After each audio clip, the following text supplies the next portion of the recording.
Hey guys, how's it going? And welcome to the Man Cave episode 2. And today will be a video episode, but I just wanted to kind of give a disclaimer that no, the guys here are not complaining. We have actually had very, very good and positive experiences with women inside the church and inside Providence.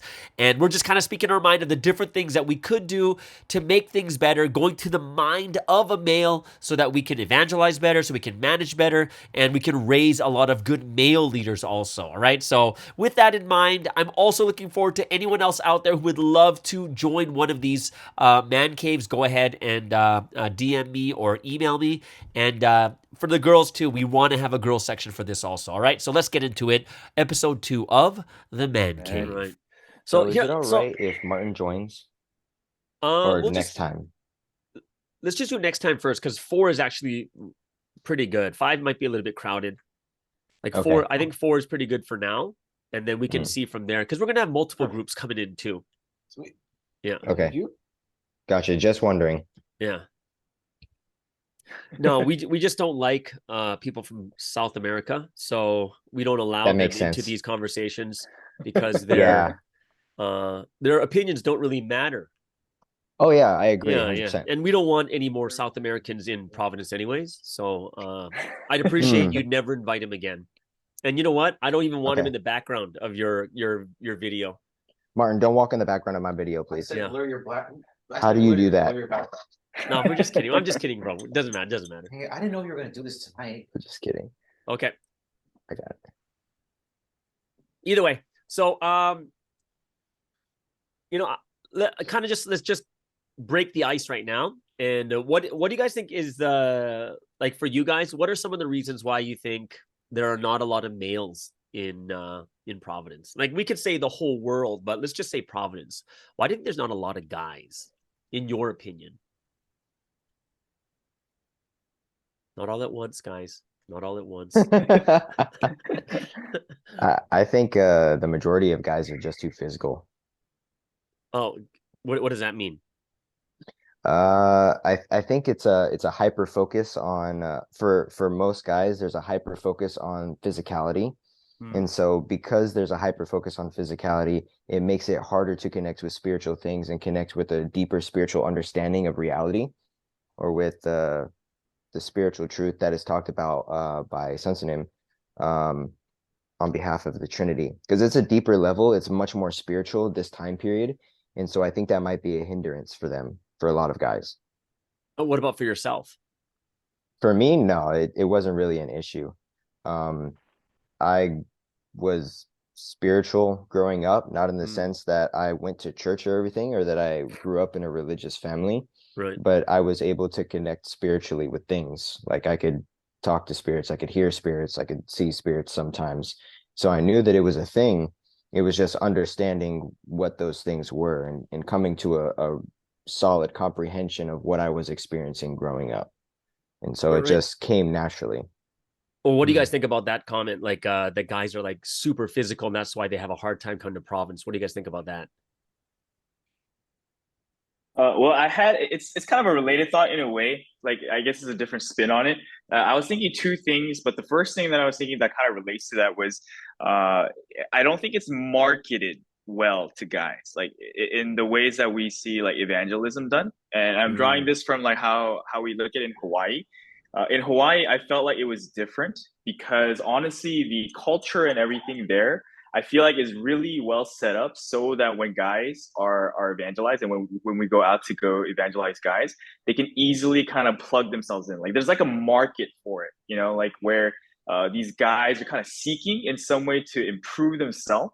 And I think that's the big kicker because guys look for things that can help them improve in some way, shape, or form, like help benefit them in some way. But I think a lot of the initial sort of conversations we have with guys, it doesn't sound like to them like this is something that would benefit them. Because for guys, if it's something that's going to benefit them, it draws their attention. But like in some ways, I think it's kind of improperly marketed. Like for instance, like sometimes when we go evangelize, you know, there's like an emphasis on like surveys and other things. It's not to say that those things don't work, but I think a lot of times guys don't really care as much about those things. And you know, a lot of guys are kind of like skeptical of things too. They're more wary Right. Not to say more wary than guys, but they don't take things at face value. And sometimes guys want you to kind of get to the point, right? So even like in the times I evangelized back in university, the ones that were actually most successful were the ones that we just straight up asked them if they wanted to do Bible study, right? Because it's just like to the point. They know that we're not concealing anything because we're like very honest about what we're marketing to them.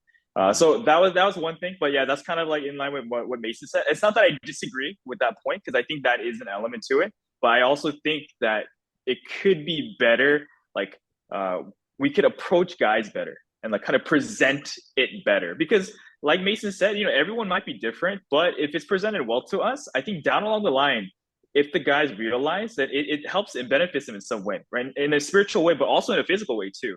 So I was thinking with that when Mason shared that too. What about Julius? What are you thinking? Well, I was kind of thinking that there's not that many male leaders, so it's kind of hard for at least in the Providence part of Providence that I've been in, and I think more so outside of maybe Korea and Japan. And so a lot of times, like, I think that guys tend to follow guys more easily, like more because we're kind of like very I guess pack oriented, like that kind of guy who can like lead the guys in a direction. So then if there's not as many guy leaders, then I think automatically it's harder to bring more guys in general. Yeah. Because I think a lot of the church activities, like the kind of things that guys would do a lot together are not there because there's not already that many guys. Yeah. So it's like a self-fulfilling prophecy, or in that kind of sense. Like the inertia is already there. There's already not that many guys, so it's hard to bring guys. Yeah. Do you think like if we went back to what Eddie said when he said about marketing it better, what would be some suggestions you say? What would make it market better to a guy rather than two girls?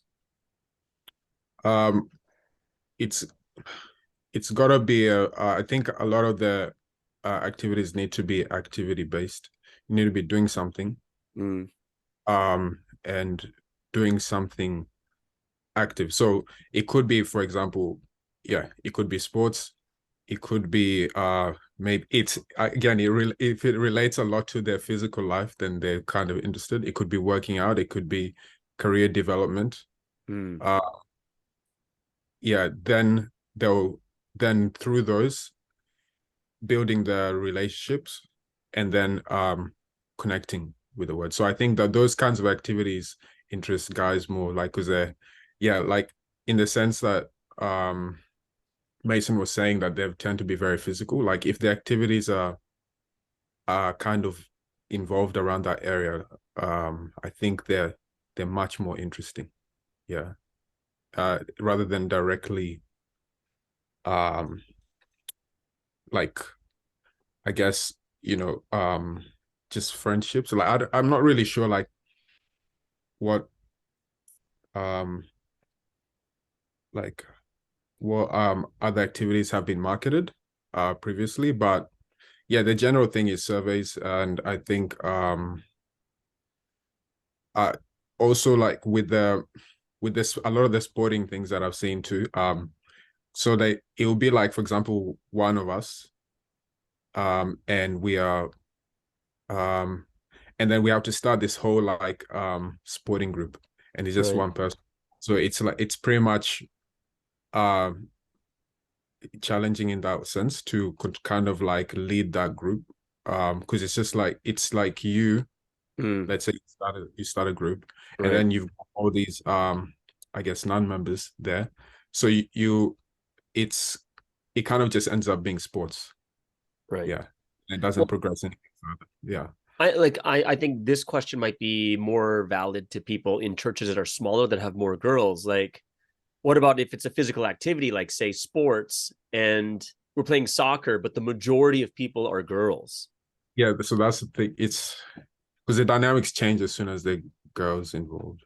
Yeah. Like what kind of what changes? What kind of dynamics are? If I were to tell you guys, let's be honest here. Why is it the dynamic so different when there's girls? 100%. Like you have to, because for me, I'm very competitive. Right. I was a doing UFC, Muay Thai, Jiu-Jitsu, all that kind of stuff, American football. I'm highly competitive and I like to win. So I'm extremely physical. So I know that if there's girls playing, I have to dial it back from 11 or 12 back down to 7 because I'm a lot stronger than them.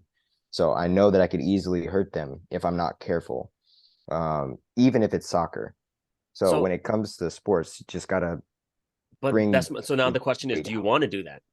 No, but I know that I would. I No do longer- if that is the circumstance. Right. I have a good story to kind of highlight this point because like I think like some girls are competitive too. Like a lot of girls are competitive too. Like and we don't want any girls to take offense with the thing about sports, right? But case in point, I think it was at a member's wedding, right? And Pastor Sky was there, and so we went to go play basketball, right? And so we had like the members, the church members from that person who got married to form one team. And then all the visitors like form 1, 2, 2. So when we're like starting, everyone's like kind of scrambling. So the first like few possessions are kind of rough. And then so someone pushed Pastor Sky backwards, and then someone pushed me forward. And so when this happened, Pastor Sky fell first. And when he fell on his butt, his legs swung up.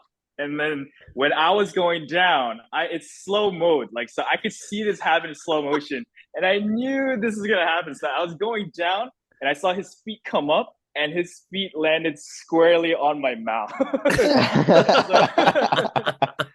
so when it hit me on the mouth, like at the time I had braces, so the braces got like it got crushed into my cheek, so it like swole up a lot. It was like bleeding, right? So from a guy's perspective, we just kept playing. Like we didn't stop at all. We kind of laughed. Like, I think we laughed. We didn't even. No one even knew. No one even knew until like after like the whole like time in the gym was over. So it's like we were playing for hours, right? And then, so after everything was over, people were like, "Dude, your face is like messed up," right? So this kind of highlights the difference because in the times anyways where I've seen that we're playing with, a larger audience, like not just guys and not just these like highly competitive guys, and even just with regular guys too. I think if something like that happened and something even less than that happened, we would kind of stop everything. We were like stop everything and we like kind of put a lot of attention on this person sort of thing. But even as Pastor Sky said, like, if it happened with a bunch of dudes, even if they had caught it, I think we just laugh it off and just keep, go back to playing, right? And we had a job to do, right? So we confession. I got confession. If like we play soccer and then a guy and a girl hit and the girl starts tumbling over, I want to laugh. Like I want to laugh so hard because they tumble so like they keep going. I want to laugh, but you're like, oh, we can't laugh, right? Are you okay? That's the thing. Nobody wants to be the guy to take out the girl. Like, you have to like put the full brakes on before the collision happens. Like and this is we're just trying to be honest. Like we're super when it comes to sports, we're competitive, and if we can't be fully competitive, it's not as fun. It's just not. It's not really that fun. And guys too, I think one of the things is we can get a little bit heated and we're fine. We'll go rah, rah, rah, and then we just keep going on like it's moving on kind of thing. So I think that's another thing where it's difficult because if you have more girls than guys, like say in Julius's church situations, more like that, right? Yeah. You almost have no choice, but like you said, one person goes out to try to make a full team. Yeah. Oh. So, or joining another team, and so it's a bit like that. Yeah, you're not. It's not as in your control as to what happened. When you guys play sports, how spiritual do you think the sports has to be? Just your opinion. I'm wondering, like, I know there's like prayer before that. I understand this. We're a church. We pray before and after, whatever it is. But like, sometimes people will try to like put this week's message into it or get people to share and stuff like that. My question to you guys would be is how, when you play sports with newcomers and such, how spiritual should it be? In your opinion? I think it depends on the goal. On the in my what? opinion. On the goal, like because for example, in Japan, let's say Vietnam, you have a circumstance where like you've got a lot of members, so the team and sport is formed with a lot of members, and so it's the atmosphere, and then some newcomers join, and so they kind of try to make the atmosphere more spiritual, so and put the words as part of the training, and those people who respond to the word quite well in terms of the training or the sports that they do, those people actually have a really good chance of listening to the Bible studies. So they keep it trying to keep it quite spiritual, and in that sense, and then they evangelize in that way. Whereas like maybe in other parts, the ratio might be much more like more newcomers and like and maybe 1 or 2 or 3 members were organizing the whole thing. And I think in that situation it's a little bit counterproductive. I think it's because nobody's going to understand what you're talking about. They've just come to play. So I think that in that situation it's more useful for building connection, and you can kind of try and just demonstrate good character, like godly character, in the way you play, in how you carry the game, and try to encourage that. But I don't necessarily, because we actually tried the method of doing the training as well, and sharing the word as part of the practice, which was good. But it depends on the goal. I think. What about over there in Hawaii when you guys play sports? Well, it's interesting because, my also is also like that. It depends. But when I think about the people who are listening to this and are trying to draw insight, I would say that it is probably better to kind of separate the two, at least initially. But I also think that it kind of depends. And I think the big dependence thing, and I think this kind of is like the answer for everyone, is that it really depends on the culture that you're part of, the culture that your church has, right? And I think that makes a huge difference. Like, one thing that some of the members here told me, because the Hawaii church used to be really big too, right? Like back when something was here, there were like a lot of events in Hawaii as well. And what members who came like around that time, like back in like I don't know, even like in the 90s and stuff like that, what they told me was back then they used to hang out like a lot.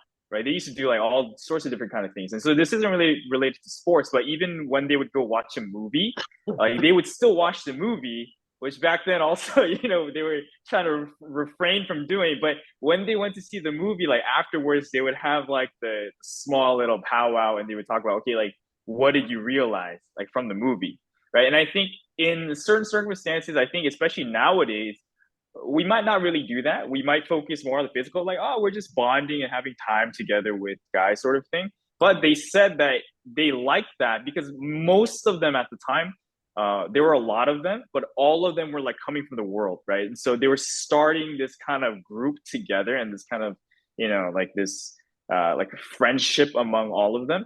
And so they said it was like so different from what they grew up experiencing. And it made them feel like even like the activity of watching that movie was like in a way kind of spiritual because they were like forced to think about it. So I think it kind of depends, but in general, if I were to go out and evangelize through sports, I think the greater emphasis would be on like the physical element. If there were anything spiritual, I think it would be like the showing through actions, like the things that we learned. Like like something like while he's playing sports, like he always like cares for people like when they get injured and stuff like that. And you mentioned like even praying before we start. I think even the praying before we start is a huge thing because most of the time if you're playing pickup games in the world, you're not praying before you start. And so those kind of things built into the thing, like kind of physical things, I think sets the condition and the foundation for a vast majority of cases, right? That's enough for the vast majority of cases, is how I feel. Well, Mason, how about you over there? I feel like I agree with Eddie on that one. I think it's circumstantial based off of the culture on how it should be conducted. Um, but personally, how we do it is it's the amount of spirituality that's incorporated to it is very minimal now. Like before we used to be like, oh, like let's come up with a cheer when we score that is aligned with the Sunday message, and we could talk about what we realized afterwards. Like this is when I was a newcomer. Right. But now it's like, okay, let's pray. Like just me and whatever members are there before we start, and we pray, we set up, do whatever we're doing. That's it. So like So pray, I guess kill each other, and then pray at the end for forgiveness, and then we move on. no forgiveness, just kill everyone and be done with it. What would you prefer? Honestly, I would prefer if ideally, if I were to be like leading it and calling the shots, we would pray beforehand, and then afterwards we could discuss about, is there anything that you realized that pertains to the Sunday message, or you felt like the Trinity was doing something while we were playing that you realized, and that would be just fine for me. Because during the actual games, that's times that I take to call on the Trinity too. Like if there's something that I'm doing well, like if I'm about to score, like God help me score, and then if I score, and then it's like, okay, like God help me do this, and it's like connecting with the Trinity more or something like that. But yeah, if I were to do it, pray beforehand, talk about realizations after the sporting is done. If for myself, when I think about it, like in the past, it was done like Japan, like very, very prayer, realizations and stuff like that. And then I realized, well, not for myself, I preferred the prayer and making the sports different than the world. Basically, it's not as like people are fighting and stuff. It's more peaceful. People are more like forgiving, like, oh, no problem. All right, your ball, guys. You know, we'll move forward. Like, and then we pray at the end. And usually that's something that I thought was in later in my life, I thought it was enough. I was like, yeah, this is enough. And what I thought was, especially for guys who are a little bit more physical, I found that that sometimes it was like a bit forced. Like people like realization is just a bit forced. Like it's like, hey, what'd you Agreed. realize? And everyone's just kind of like, they're like kind of just, they're not really thinking much about it, right? And it feels like it was forced a little bit. And I thought it was like, oh, that's got to be really awkward and uncomfortable. It's kind of like, you know, if I ask a question, then everyone's really silent and no one has anything to say. It's just awkward, right? So I thought to myself, I was like, yeah, maybe it should, sports is one of the ways to just bring people together, to get closer to each other, then go eat together after, and then you get to know each other better and stuff like that. And then later, if they want to, they'll start studying or come to church or something like that. Yeah, That's I so, agree with that. I'm sorry. oh, so good. I was just gonna say that's kind of how we're doing it here in Australia. I think especially Australia is not as I guess open about religion like America as well. So we pray beforehand. We just try and make the atmosphere nice and friendly. And, just no cheating. None of that kind of. And then the newcomers who have potential, like they met one-on-one and get to know each other better, and then talk about more spiritual things in that kind of setting. I was listening to a podcast, and it was talking about why men are getting weaker in society today, and one of the reasons is because they were saying that there is so much talk about, there's so much power taken away from men these days, because of, like, say, people would say there's rape culture, or they'll say toxic masculinity, or they'll say that there's like these really big things that guys can't really do anything anymore, right? They can't be like men, right? Would you say that there's something like that, say in Providence, where men can't really be like men?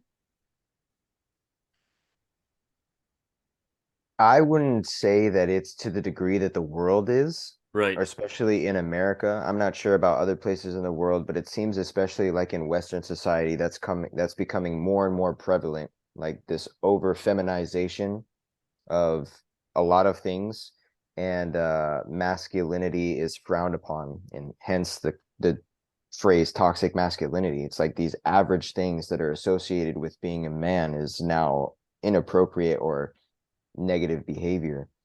Um, but in Providence, I wouldn't say that it's to that degree, but I would say that there's a lot of things. I haven't experienced personally, only just a couple of times, but there are things that are inherently masculine that guys just naturally do. And I'm like, hey, let's do this. And everyone else is just like, no, we don't want to do that. And it just so happens to be that everyone else that's coordinating this particular event is a girl. And they're like, no, we don't want to do that. So like, for example, there was a time where I was asked to participate in a event planning, coordinating team for a particular thing that our church was doing. So I'm like, sure, yeah, I'll participate. And this was like probably 2017, 2018. So I went and we were, getting everything ironed out. And when suggestions were coming up, and I was like, oh, well, how about we do this as an event for some of the newcomers? No, we don't.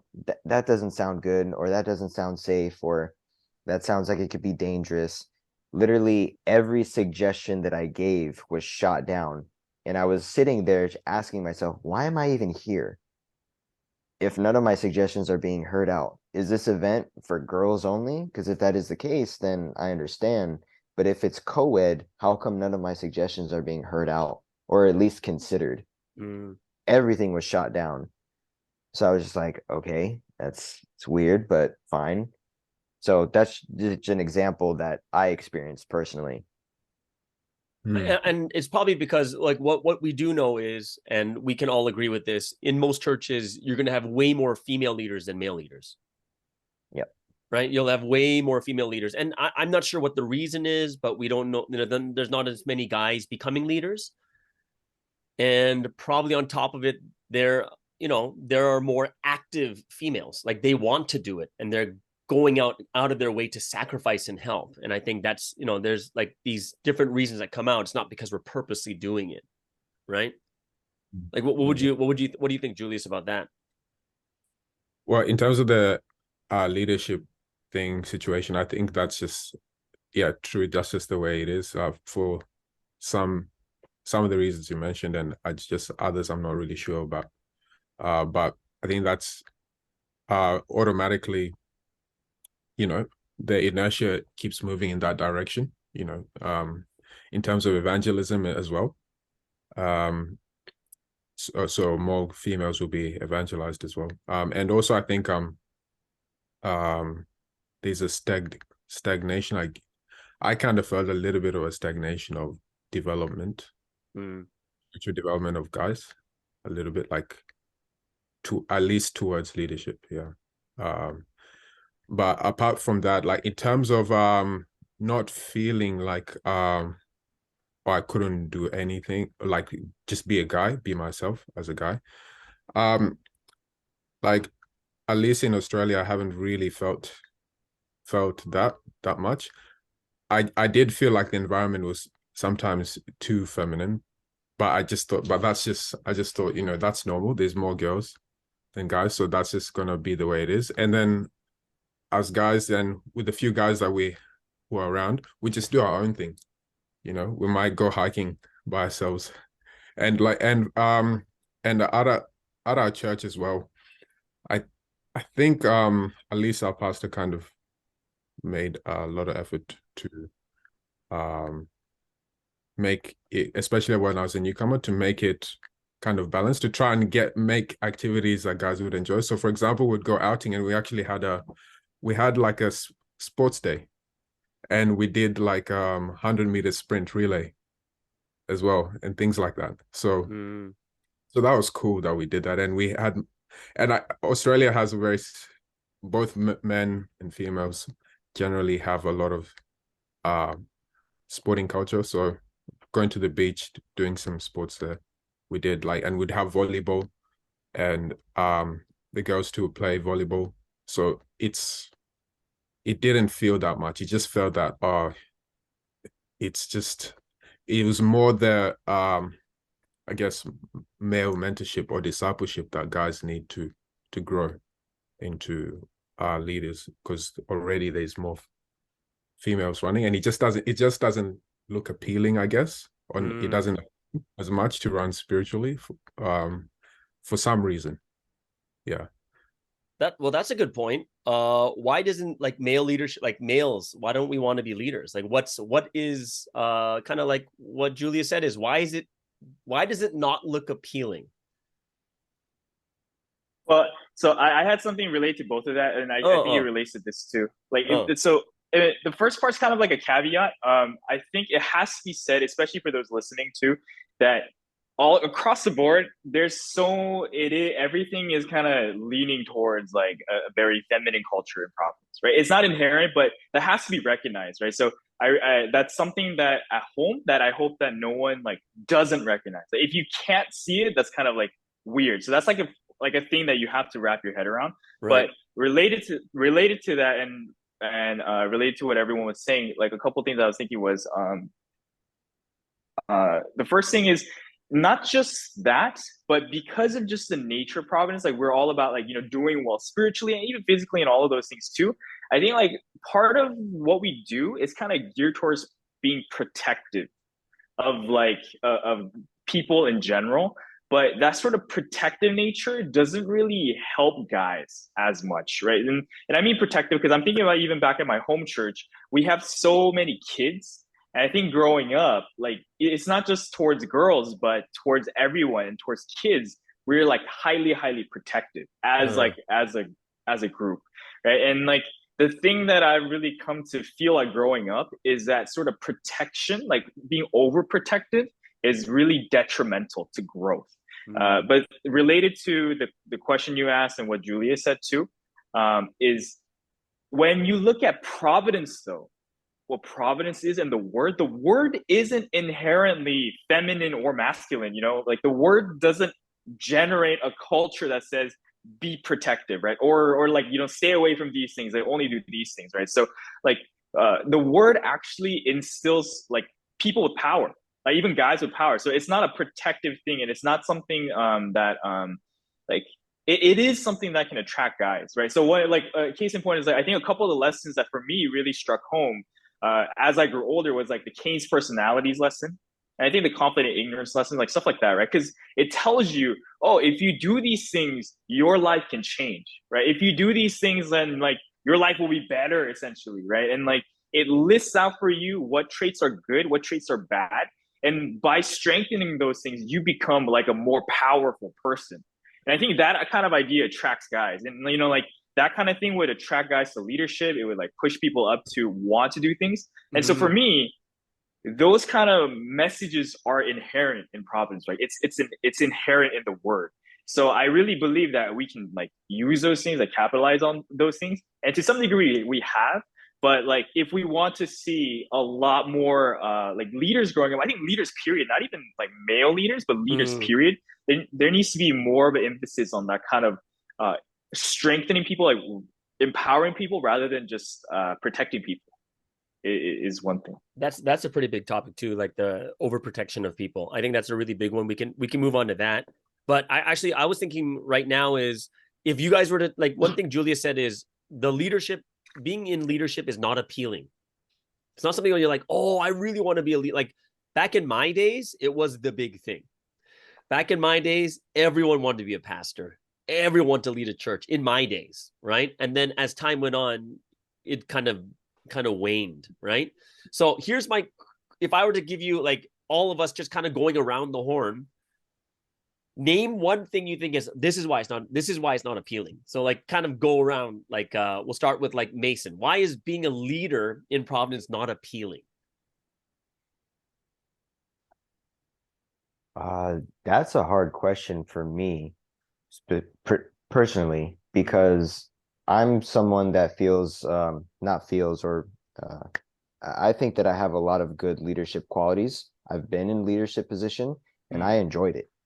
Not because I could boss people around or anything like that, but I really have a desire of wanting to help people, especially the guys particularly, so that they could grow and develop themselves. And I felt like when I was in that leadership position, I was able to do that quite well.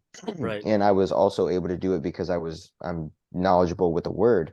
So when it comes to it not being appealing, it just doesn't kind of make sense to me, because in my mind, I'm like, this works out. Like for me, this works. Okay, For so me, then this makes sense. let's flip it then.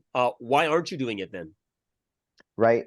The last couple of years, I've been taking time away and step back from all leadership positions that I was doing before, so that I could work on making myself and developing myself, so that in the future, if the opportunity arose again and it was appropriate and I was inspired to do so, I could step into another leadership position and I could be stronger at it. Right.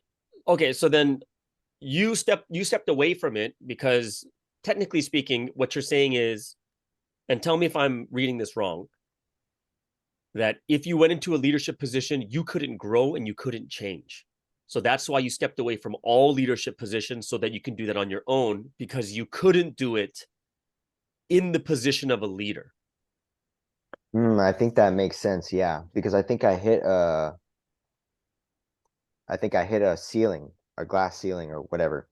And I just need to take a step back, have time to reevaluate myself and see what's wrong with me. What are things that I am lacking, so that I could be better? Because I want to be used by the Trinity, but I know that where I was stuck.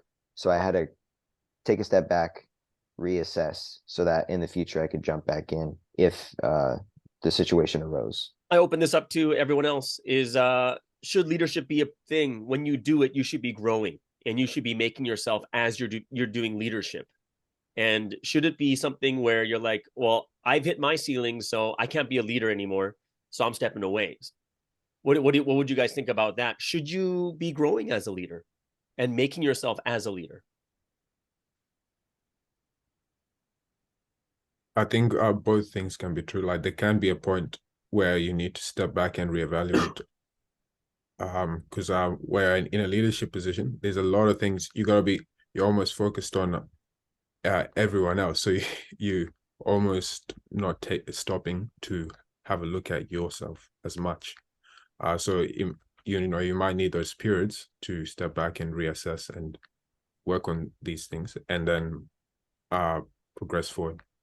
At the same time, within the position, definitely, for sure, you should grow, because you have to learn things constantly, because the situation's always going to change.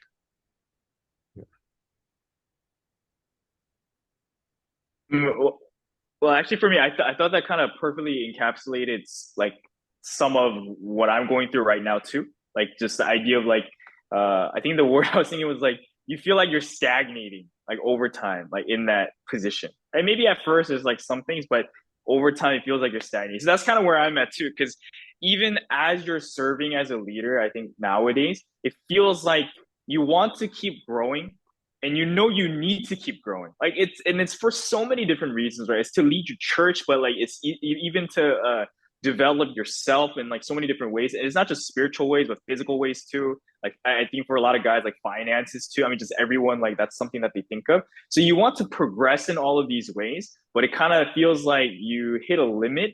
And we mentioned the limit, but sometimes it feels like you even regress backwards too. And I think that's something that people kind of dread about that position. Like even for myself, I think like there's certain things that people want to take away from leadership, but sometimes it feels like that's not really presented as much as like all the other things. Like for me, like if I had to give like one example is if I was in the position of a leader, the thing that would be most important for me is to be able to develop my capacity to like deliver the word and do those kind of things more. The thing that I find integral to the church, right? Bringing in lives, like teaching lives and preaching. But then a lot of the times, like the work has become very like about logistical stuff and like about like the little running the church kind of stuff, which for me I feel like is like a secondary sort of role. Not to say that it's unimportant, but we kind of put the cart before the horse when we focus on that, and we can't focus on like becoming better preachers and becoming better lecturers and things like that. But yeah, that's personally. I think then it comes back to what Julia said in the beginning: is there's no like mentorship or raising of leaders, right? And even when you become a leader, like one thing that I found very interesting is like in the world, in every position, in a professional position, you have like development days. You know, like even for teachers, there's a professional development day that you'll have weekends 3 times a year where all the students get the weekend or get the Monday or Friday off, and the teachers are just learning how to teach better, right? Like I saw all these professions in the world having these development days, but it seems like head leadership or leadership in general, there's no such thing as development. It's just you're put into it and now do it, Hutch, do it, Hutch. You know, it's like, you know, just do it. And you're kind of like, all right, what do I do here? Just do what you think that God wants you to do after you pray. Oh gosh. And you're kind of like, and then you get in trouble for doing that. yeah. And I found You're not that doing it good enough. Yeah, doing what? You know, doing the stuff you're supposed to do after you pray, right? It's like, I did pray, and then I did do something, but it wasn't good enough. Yeah. So one thing I do think that could be an issue is it's not appealing because it seems so daunting. It's so big, but there's no training that leads towards it where we can say, oh, no, okay, I can do this now. I can really, like, I think that first thing could be is we're not trained. Leadership is not a trained thing. It's just you do well in evangelism. All right, you're a head leader. Oh, you're awesome at soccer. You should be an assistant leader. Oh my gosh, you lecture so well. You know what? You could be IMD. Like that's like it's a very, very weird qualification. And I also feel like yeah, a lot of these structures are kind of a lot of these structures are not there because it's like still startup phase in a lot of these places. So, you know, everyone doing everything, and everyone has general knowledge of each area, so they can't actually. So, you know, head leaders are responsible for 100 things, so they've got to take care of all these things, and they're not trained to be able to train others. So it's very, very challenging to develop. And they haven't been trained. And they haven't been trained, yeah. Yeah. So it's, yeah. Yeah, wouldn't you say that's something that would make it unappealing? Yeah, well, it definitely does make it unappealing. But also, yeah, and it's just there's no it is no clear, I don't know, direction. There's no, like, there doesn't seem to any particular specific goal what like to drive towards. So it's, yeah, it's a little bit directionless, or doesn't seem to have the clear purpose of I can invest and like this is going to be the end result, you know. So I don't want to I want to commit my time to other things, like, kind of thing. I think there's that kind of sense a little bit. Right. And the other thing is just not being able to learn. So you don't really get that sense of I guess history, or get that sense of, oh yeah, let's go, let's run. Because you need to you know, learn a lot to be to the point that you're, I guess, although why guys are not as inspired as maybe females to run. Maybe it's just yeah, again, back to that male discipleship that guys need. It's just, especially once they get to that teenage years, they just need that. All the guys, discipleship to be able to kind of grow. Developing the younger guys, teaching them, and they're like, oh yeah, I want to do that, what he's doing. Yeah, he's a pastor, so I want to do, I want to learn spiritually, like, because you can get that, you can sort of learn about Sansanim from them, and then you're like, oh yeah, let's do it like Sansanim. Sansanim was like praying on Eagle Peak Rock, and like, man, that's crazy. It's like -10 degrees, and he's like, and yeah, that gets you fired up, and you wanna like make yourself, and then that kind of vision of like the ideal kind of, I guess, man, psychologically speaking, right? It's not very conscious. Yeah, it's just you have a clear image of something to drive towards. So, and I think what you said is kind of like makes sense. Is guys need someone to look up to because we're pack mentality. We need an alpha. Like we need someone to follow. Like that looks like, oh my gosh, I want to be just like that. Yeah. Eddie, what about you? You got to add what? Why is leadership not appealing?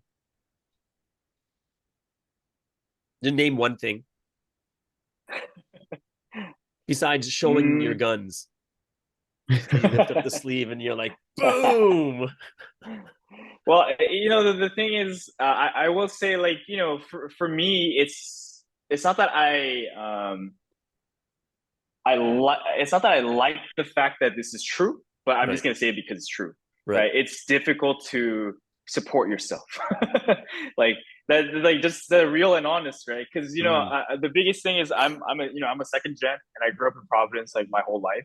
Yeah. But the thing that not just my parents, but so many parents in general have said is like it was so difficult to run, like financially, like after all this time. And I've heard it like so many times from so many people, from like people who are still leaders nowadays, right? So for me, something I've like desperately prayed about is like, oh, I really want to run for Providence and keep doing this mission and keep growing, but I also want to be like at least financially stable, right? And like if possible, more than financially stable. So that kind of stuff has always been like so important. Like there was like a pretty prominent leader who told I didn't hear this directly from him, but I heard it from their child, right? So their child told he said that like the parents told them like, it's fine that you want to run for Providence. Well, find a job where you'll at least make easy money, like good money, right? Like a career that's stable, and then run for Providence. Even though there were people who like dedicated all their youth to Providence and stuff like that, but even they tell their kids find a stable career and do this, which kind of seems like, in a way, like and this is something that I have to juggle so much. It feels like it's kind of like ironic, right? It's because you want to dedicate all your time to Providence, but then it's like you also have to take care of the physical part. But then when you kind of lean towards the physical part, it feels like you can't do the spiritual too. So it's kind of like an up and down juggle. And like even in the past, I used to talk to leaders about like, oh, I wish I could do well both in the world and in Providence, right? And that sounds like kind of kind of idealistic, but it's at the same time what I've been trying to aspire to do, but it's not easy.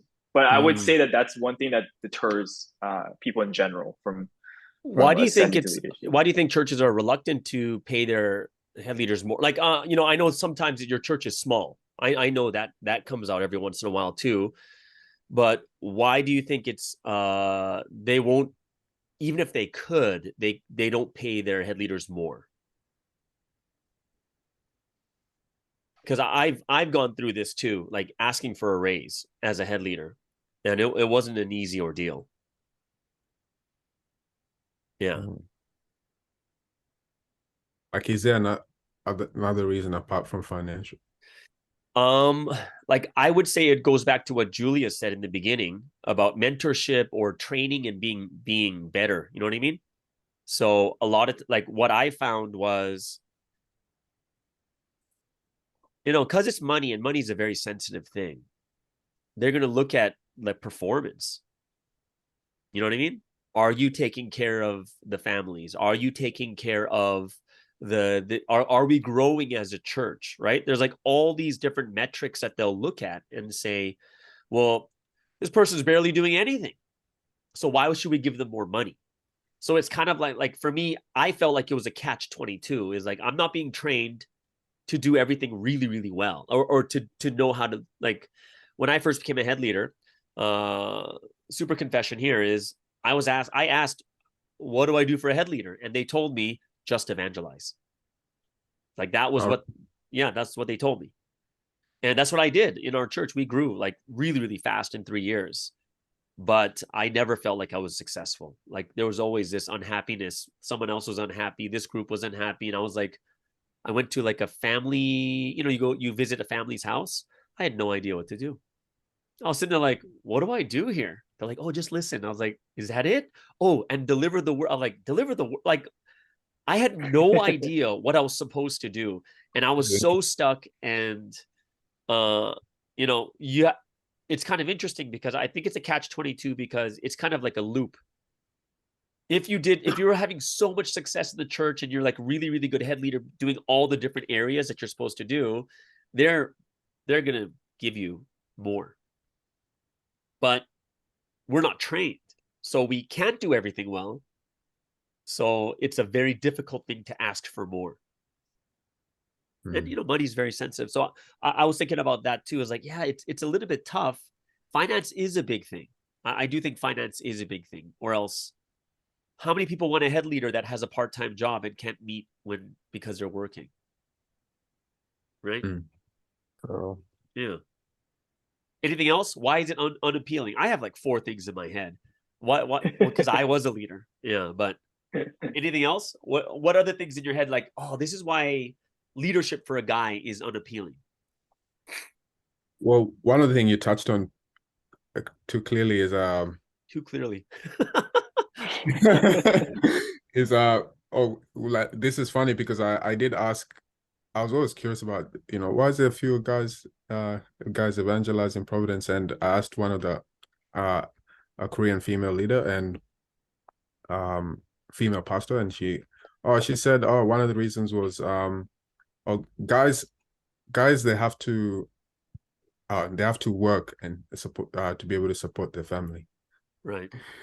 So which means they thinking about the future, they have to, if they can't develop their career, then it becomes challenging for when they get married, especially in a traditional place like Korea as well, especially. So a lot of, she said, a lot of the I don't know if it's true, this is just what they said, a lot of the wives too, they can evangelize more, or women can evangelize more. So yeah, she said that. And I think just in general, career or the kind of the work that you do, I guess for guys is really attached to identity. And so if spiritual work doesn't seem as appealing in terms of like that identity or status kind of, then they might lean more towards working because they're thinking about the future. Right. And especially in a small church, then if you're a leader, then there's a lot of things you got to do while still managing to do well in your career.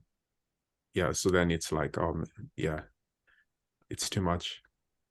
So I agree. this could be a reason. And if you go to a regular church, like say former faith church and such, they're all getting paid enough to support a family. So their identity is there. I'm a provider. Like I provide for my family as a head leader. But as Eddie brought up, finance is a big thing. But if you can't even support a family, you're not getting enough to even support yourself alone, right? then you kind of feel like you're not really doing your job as a man. Right. And if that finance is not there, why would I go that direction if I can't even support my family? And then I'm going to have to ask my wife to work, even if she has a kid or something like that. And you're suffering together kind of thing in that area. Yeah. So I was thinking that this makes a lot of sense too, as to why they might not want to do it. Yeah. When you guys look at your head leaders, do you feel like it's a position that's like, oh, I really want to do this? Or do you look at it and say, oh man, this looks really hard?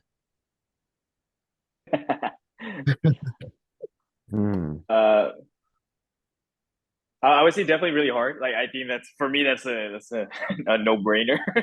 But one thing that I have to say is like in general for churches, and I think I feel about this especially in like Western Providence, but just in general, right? Because churches, like many of like older organizations, like government and other things, they're kind of slow to change, right? It's like it's very very slow. Like for me, I grew up in like the Silicon Valley, like tech bubble area, where like all the businesses are like running fast, and they're constantly developing, right? And so one thing I would say is like, let's say for Providence, because we're new, relatively speaking, we're still very new.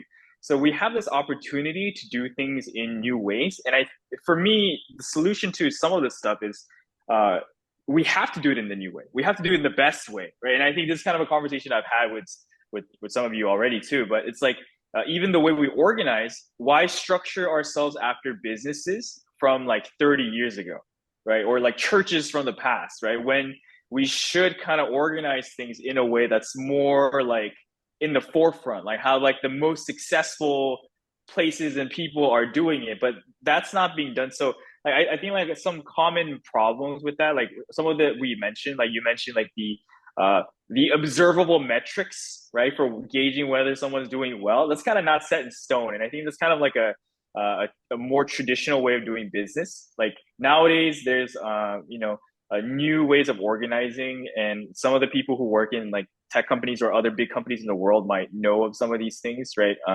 Like agile and stuff like that, right? And I think we do need to adopt some of those philosophies, some of those ways of doing things. Like one thing, because so like traditional businesses are like in this kind of lingo called like waterfall style businesses.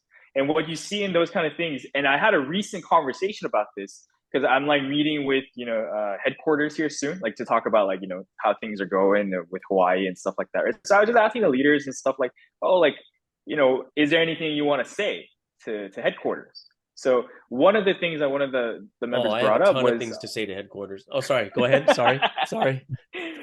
But like one of the things he said is like it was also what you guys mentioned too. Like it's kind of unclear, right, in this format right now, like who's supposed to take initiative to start things, and that part makes sense. But one thing that they said that I kind of want to highlight was that it's unclear who is responsible when something goes wrong. Right? Who takes the hit, who takes the blame, sort of thing, right? So that's kind of like an understandable question, and I think it's a question that we would all have. But one thing that we study in like comparing older businesses to newer businesses, and I think this is kind of the like part of the mentality that Providence needs to adopt in order to be at the forefront, right? Even in terms of religion, be at the forefront, is in traditional businesses, if there's a mistake, you pin it on someone and someone takes the blame. And that's like always been how like big business worked in the past. But one new difference is that no one is individually responsible. Of course, like if a person willfully made some sort of like, not a mistake, but some sort of like wrong, malicious thing, that's different. But if someone was trying something and it didn't work out, then it's not just the fault of that person, but and it's not really it's not a blame game, right? It's like, okay, it didn't work out, so let's fix it together, sort of thing, right? So that's like one key difference. And so like when I was like studying all of these little things, at the same time I was running at the church, right? And I was also working in a big biotech company. So I saw the way that this big, huge, actually the biggest biotech company in the world was organizing. even on some level, such as like manufacturing and shipping, versus like at the church, where like there's like some blame game going on, like in the way that the meetings were organized and stuff is like very outdated compared to the way that we do it in the workplace. So just one quick thing is like we mentioned with training. And one thing that I really liked about I like about a lot of new companies is like the way that they do training is like through like SOP, like standard operating procedures, or like written out like line by line instructions. Of course, you can't have that for everything, but essentially the process is the first time you learn something new, you watch someone else do it, or you learn how to do it. And then the second time around, you kind of do it with hands on, but this person is guiding you, and there's like some sort of instruction for how to do it. And then the third time, if you feel confident, you do it on your own, and like you can ask for help if you don't know how to do it. Right. But then like you do it that like maybe once or twice, and if you feel like you've got it, then that's when you can do it on your own. Right. And so the powerful thing I saw about that, and so this is I'm not saying that this is also something that Providence doesn't do, but it's also something that a lot of traditional businesses don't do, like older businesses, like outdated businesses don't do. But it's something that new businesses do, the ones that are at the top. I think is so powerful, because you can even train someone who is not that intelligent or not that like equipped to do these tasks to do it if you train them in this sort of way, right? Where you're going like step by step. Right. You need like process. a real system of training, not just like Yeah. saying follow this person around or something like that, or just do well in evangelism. Like I think that's a big thing, is people need an actual program itself that we can just use in any church around the world, and everyone will be learning very, very similar things, but it'll be very, very important for them to do that. Yeah, I think almost all of our conversations always are going back to training. It almost feels like everything goes back to training. Like even when in my head I was like, the 4 things that I was thinking about, they all could have been solved with training. Like it looks hard. Head leaders, when they step down, it's usually for a negative reason. Right? And that's why it's really weird, because when a head leader steps down, the first thought everyone has is, oh my gosh, what did they do? You know what I mean? What did they do? Did they do something wrong? Right? But it's the first thing that pops in our head, because we think, why would they step down? And it's a really difficult job that has very like a part of our society or a community is not like the huge, like it's kind of like the blame is on them. Oh, the church didn't do well. Yeah, head leader wasn't very good. Right? Oh, what happened? Oh, yeah, they had to change the head leader. Right? Everything is like it has to do with that. And I found that to be like, wow, that's a lot of pressure. Right? That's a huge amount of pressure where people shouldn't want that, right? But it also comes down to, if you were properly trained, you could do all those things.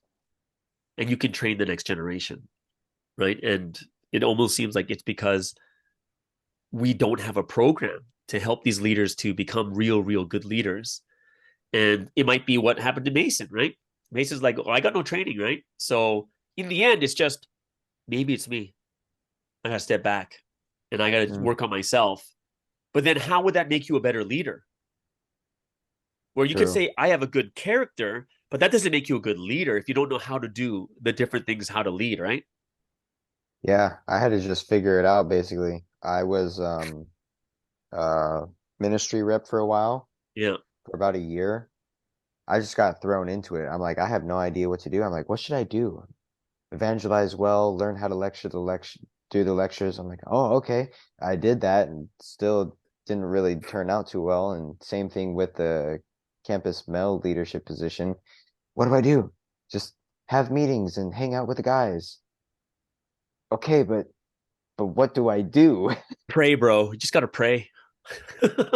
I should have prayed more. Pray about it, man. You should have prayed more. That's why you're terrible at it, because you didn't pray. Yeah. But there was no like real training. There was no like outlines, or no one coaching me on what it is that they need to do. And even the person that was doing it before me, they're like, yeah, I didn't get trained either. Even when I asked them, like, what did you do? How did you do it? I just did it like this, and I didn't get training. So yeah. And then I didn't get training, so I think one of the worst advice I ever got for a mission was, do your best. No, no. That's bad. I feel good as a guy because I get responsibility. I want responsibility. But if I don't know how to do it, it makes it so burdensome and so much pressure. I'm like, gosh, like how long you get to a point where nothing got better. You haven't grown anything. Right. You just go from event to event to event to event, just planning the next event, and there's no growth. So yeah, I found that to be very, I went through the whole thing from praise leader into campus leader. You know why I became campus leader? Because there was no one else. That was the reason. That seems like kind of like a way too that a lot of leadership positions happen to. Yeah. It's like, yeah, let me do it because there's no one else who'll do it, and because lack of manpower, whatever reason, like, and because you're passionate, you want to help out the history, you want to do it, but it does. It's what do you call it? Opaque mist that you just walk into and hope you don't run into something. Right. As you go to the other side. Yeah. So yeah. Maybe the difference between girls and guys is girls do things by feeling. I don't know. I'm just guessing. Like they're more emotional. They'll do things more by feeling, and guys need I need a goal. I need something to run towards. I need like something set, something logical, rational in front of me, where I'd be like, oh yeah, I'll do this. Oh, I can do that kind of thing. I'm just making a guess right now. I'm not sure. I'm sure the girls will chime in and comment on my comment right now and saying, how dare you say that, you misogynistic pastor? And they're gonna include the timestamp in it too. But when you said This time, Pastor Sky said this. And so this man cave will have like 20,000 views all on that one timestamp. Oh my gosh, dude. Yeah, I think it's maybe even this what we're talking about right now is not even just a guy thing. It's just kind of a Providence in general thing with leadership. Yeah, I think even female leaders feel like that. There may be, Like, not have sure. you like I actually asked once about HQ, like, what's your role? And they're like, well, we do, it was very, very general, right? We make sure all the head leaders are doing well and take care of the general affairs, and the complaints will take care of those things. I'm like, is that really the role? That's like a very admin. Is that really the role of HQ? And then if you ask head leaders, what's the role? The difference between a head leader and the AL. I don't even know what the distinction is. Really? Yeah. Someone would ask me, what's an AL? And you'd be like, oh, you help the head leader. Preach when they can't preach. take and manage people. I'm like, I'm a head leader. What do I do? You got to preach, and whenever you can't, get the AL, and then take care of people, right? And I'm like, it was just way the roles are just way too vague. I couldn't understand exactly what it is I was supposed to do. Yeah, I think that's a really big thing. Well, I think there's two problems. First of all, there needs to be a clear delineation of tasks and responsibilities, because when it's broken down, you can break anything down to like a small as possible unit. Like, for example, even like the Manhattan Project, like one of the famous physicists, I think he was a physicist, Richard Feynman. He was tasked with like orchestrating up an area of this project, the Manhattan Project, the atomic bomb, for those who don't know. And he broke down a lot of the tasks to the point that they had like, I think 10,000 scientists working on it. And he broke down a number of the tasks to the point that he had high school kids working on them. What? Parts of the Manhattan Project. He broke it down to that extent that high school kids could be able to work on and contribute to the project. So, but the point is, you can take a really complex problem or like of something that needs to work and break it down. And when it is broken down, it's simple enough that people can put their hand up and say, yeah, I can commit to that. It's clearly defined. It's in this little box, and I can build some kind of mastery or progress in terms of learning about it. and yeah, I can commit. I can see how much time I can need to commit to this. Yeah, I know what I'm getting myself into. Right, Yeah. right. I think it's that's a first problem, and the other problem too is volunteers to fill those roles. Right. So yeah, how do we get people inspired or guys inspired? I think everyone, yeah, more people, because you know, there's a tendency where there's a few people who are doing a lot of things in the church. Right. Yeah, that I think that's, you know, you'll usually see about, you know, 5 to 10% do most of the, like, they're the only ones there for every event, like doing all the different things, and getting volunteers is very, very difficult. Yeah. But And why won't you, like, what do you think would stop you from volunteering? myself? Yeah. Oh yeah. Oh, just pretty much what I said. If it's not clear, and if it's not broken down, because I can't I can figure out how much energy or time I need to commit to that role. I think that's a total guy thing too. Yeah. Yeah. And so then I don't want to do it. Yeah, I'm like that too. That's why I don't do most things. Right. Yeah. Like, someone's from the church, like, you want to help? What do you want help with? You know, just the guys. No. I'd be like, hey, you want to come to this event? I mean, yeah, I'll come to the event. Yeah. But if it's just, you want to help the guys, it's just way too vague for me. Just like, you know, call me back. Call me back, and when you figure out what that means, right? Yeah. Hey, can I just give them, like, I've heard this so many times, can I just give them your contact? And I'm like, whoa. Am I becoming like a father or like a big brother all of a sudden? You know, like, they're going to take my contact and they're going to call me whenever they want, kind of thing. I'm like, no, that's not the way that it should be done. Right. Like, I've heard, I don't know if you've gotten that before. They just say, can I give them your contact? And I'm just like, woo, you know what? I'm going to another country.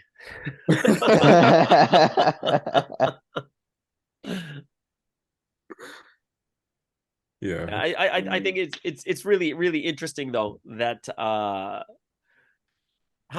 this conversation has developed. And it's all come down to one point. It seems like the biggest point we have right now is we're just not trained, or we don't have a program for that, to allow people to excel in a mission that they're supposed to be doing. I think this might be, just from the way that we talk, like when I hear Julius and I talk, and Eddie talk, right? When they're talking like, yeah, and I need a set thing like this, and if it's not there, then, you know, I don't want to do it. Or I'm very logical. How much time do I put? How much energy should I put into this? Is something that we're like, it's important for a guy, rather than just help us out, right? And then you kind of you just sit there the whole time, like not doing anything else, you know, besides, you know, why did I come, kind of thing. But yeah, you know what? This is it's a good conversation. We've already gone for the full hour. We've gone for the full hour already. So super grateful and thankful for all you guys for doing today's Man Cave episode 2. And we'll continue this on. And I'm actually looking forward to the girls. I'm not sure what we're going to call the girls group. I said Girl Cave, and someone said that sounds so stupid. And then he said, you know who it was? It does. It was Chris Jansen. He says, you might as well call it Tampon. And I was like, okay. So I can't wait for them to like react to our videos. Yeah, I'm looking forward to that. Yeah, just to see what they think differently. Like, what's the difference of, you know, how much they rip us apart. You know what? It's fine. Just let it happen. I can take a punch. I think it'll be fun. Like, really fun just to listen to that. Yeah, I'm looking forward to that. Yeah. All right, so I guess we can end it here. I hope you guys had a good time. And, you know, it's just an hour every time we do this. We'll continuously do this. We're going to get more people on board. I know Daniel Baker wants to come in too, so we'll always have some new ideas and voices, different ages also, that we can learn a lot from too. All right, everyone, have a wonderful and awesome day. We'll see you guys on the next Man Cave. All right, bye-bye.